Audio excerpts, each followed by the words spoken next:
की सियासत में तेल का खेल हमेशा से ही बड़ा दिलचस्प रहा है, लेकिन जब अमेरिका जैसे ताकतवर देश भारत को रूस से क्रूड खरीदने पर आंख दिखाने लगे, तो यह मसला सिर्फ अर्थव्यवस्था का नहीं बल्कि रणनीति का भी बन जाता है। दरअसल अगर भारत ने अमेरिका की बात मानकर रूस से क्रूड ऑयल की खरीद पूरी तरह से बंद कर दी, तो वैश्विक बाजार में भूकंप आ सकता है। इसकी वजह है कि रूस का विश्व की कुल क्रूड सप्लाई में करीब 10% हिस्सेदारी होना।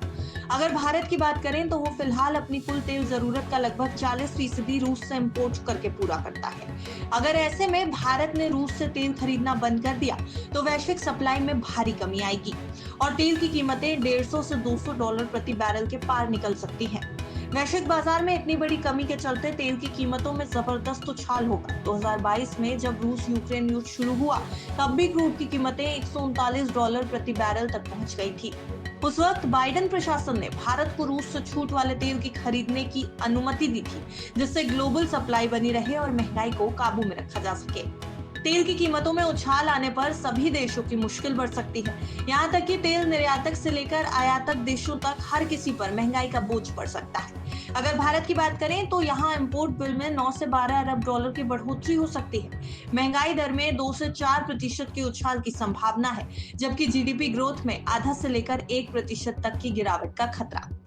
भारत तो फिर भी तेल इंपोर्टर देश है, लेकिन क्रूड निर्यात करने वाला अमेरिका भी इसके असर से बच नहीं पाएगा और तेल की कीमतों में $10 प्रति बैरल की बढ़ोतरी होने से अमेरिका में महंगाई दर आधी फीसदी बढ़ सकती है। यूएस की जीडीपी में इस तेजी से 0.4% तक की गिरावट आ सकती है। वहीं भारत के साथ ही दुनिया को देश की तरफ से रूसी क्रूड खरीद कर जो फायदा हुआ है, उसकी बात करें तो इससे करीब 17 अरब डॉलर की बचत भारत को हुई है। अगर क्रूड के दाम नीचे रहने से दुनिया भर को इससे राहत मिली है, तो अगर भारत रूस से क्रूड खरीदना पूरी तरह बंद करता है, तो सिर्फ भारत ही नहीं बल्कि दुनिया भर में तेल की कीमतें आसमान छू जाएंगी, जिससे महंगाई बढ़ेगी, आर्थिक विकास धीमा होगा और मंदी का खतरा गहरा जाएगा। भारत के लिए ये सबसे बड़ा आर्थिक झटका होगा, जबकि अमेरिका समेत कई देशों की अर्थव्यवस्था भी इससे अछूती नहीं रहेगी। ब्यूरो रिपोर्ट, विस्तार।